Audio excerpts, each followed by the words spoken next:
मसूद अली शाह सां। माशाल्लाह। सरकार मक्की सरकार सां मदीने खां आयल आहिनि हिन इलाइक़े में। माशाल्लाह। सदरुद्दीन बाबा शाह मक्की जी। इन्हनि सां सरकार हिन जाइ ते पहुतल आहे। असांजो जेको बचपनो आहे हिते अचण वञण आहे, असां पैदाइश हितां जी आहे। अच्छा। हिन महिल मुंहिंजी उमिरि जेका आहे 70 जे लॻभॻि आहे। माशाल्लाह।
बाबा जी अहिड़े तरीक़े सरकार जो नालो रोशन आहे हिन टाइम सैयद मक़सूद अली शाह सां माशाल्लाह।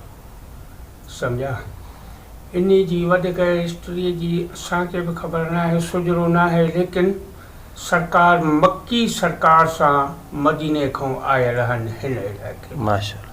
सदरुद्दीन बाबा शाह मक्की जी। इन्हनि सां सरकार हिन जाइ ते पहुतल आहे। वधीक पोइते जी लिस्ट जी असांखे काई ख़बर न आहे त छा ख़ानदान आहे, कहिड़े ख़ानदान मां आहिनि, कहिड़े मां न आहिनि, बुखारी आहिनि या जीलानी आहिनि, इन शइ जी असांखे का बि वाबस्तगी न आहे, छो जे असां वटि सुजरे जो किताबु न आहे। सही। सम्झा बाबा। अच्छा, तव्हां घणी अरसे खां हिते रहो था पिया? असांजो जेको बचपनो आहे हिते अचण वञण आहे, अच्छा। असां पैदाश हितां जी आहे। अच्छा। हिन महिल मुंहिंजी उमिरि जेका आहे 70 जे लॻभॻि आहे। माशाल्लाह। 70 साल। अच्छा। त असांजो अचणु वञणु उथणु वेहणु हिते ई हिन दरगाह ते आहे। सही। ऐं वॾनि जे टाइम ॿुधोसीं त सरकार जे मथां रोज़ो जेको आहे सो हिकिड़े वाणे ठारायो। वाणे खे सरकार ईअं चयो हो त तूं हिन शइ जो टोटल न कंदे, टोटल न कजांइ। आख़िर वाणे छा कयो, राति जो रोज़ो ठही तयारु थियो, राति जो चई हाणे आहे त कोई कोन, अकेलो हा, बंदी खणी टोटल कयईं। सुबुह ते सरकार हुनजे रोज़े खां ॿाहिरि निकिरी ऐं परियों हली वियो, जिथे हाणे आराम गाह आहे सरकार जो। अच्छा। इहो हुन वाणे खे चयो हुई त तूं टोटल न कजांइ। पहिरियों किथे? पहिरियों हिन कुबे जे अंदरि हुयो। अच्छा, पहिरियों रोज़े जे अंदरि हुयो। कुबे जे अंदरि हुयो। उन खां बाद में सरकार ॾेखारी आई, ख्वाब आयो त हुन खां पोइ ॿाहिरि निकिरी विया। हाणे तव्हां हिसाबु किताबु न कजांइ। हिसाबु किताबु कयो त साईं रोज़ो ॿाहिरि निकिरी वियो ख़ुदि ब ख़ुदि। सम्झो बाबा। इहा एतिरी इहो साईं ॼाण आहे, मौजूदो इहो ई आहे सरकार जो जेको साम्हूं तव्हांजे बि आहे। सैयद मक़सूद अली शाह। अच्छा, इन में जे हिसाब सां को ॾींदो आहे, एड वग़ैरह ॾींदो आहे, चंदो या जहिड़े हिसाब सां को फंड थींदो आहे? फंड त ईंदो आहे हिननि जो, साईं जो फंड या सदरुद्दीन बादशाह जो या कंहिं ॿिए जेके बि हिते बुज़ुर्ग आहिनि सभिनी जो जेको आहे सो हिते वंड ईंदो आहे। मथां हिकिड़ी शइ अलो थियल आहे जेका सरकार जे तरफ़ां उहा मिलंदी आहे, पर तव्हां ताईं पहुचे थी या न? तव्हां वटि न ईंदी?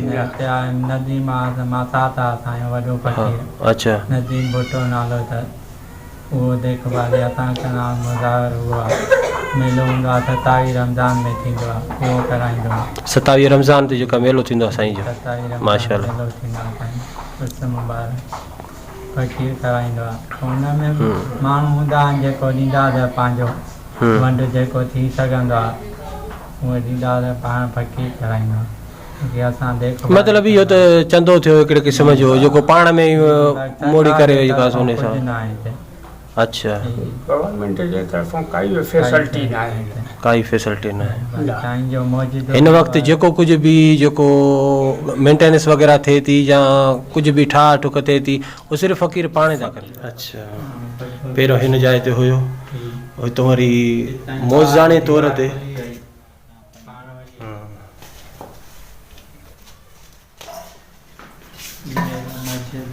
हाँ, मस्जिद जो पहिरियों थी आहे, मस्जिद को साम्हूं नज़र थो अचे हिन मिहराब में।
ते फिर न हुयो ये सिर्फ मैदान हुयो हाँ मैदान है कंटे यार तार लॻल हूंदी हा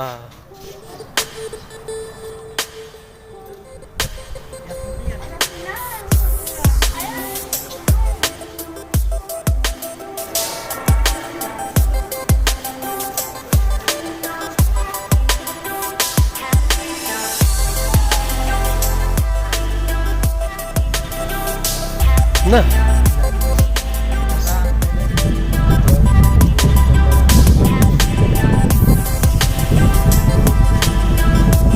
हाणे पाणी बि न आहे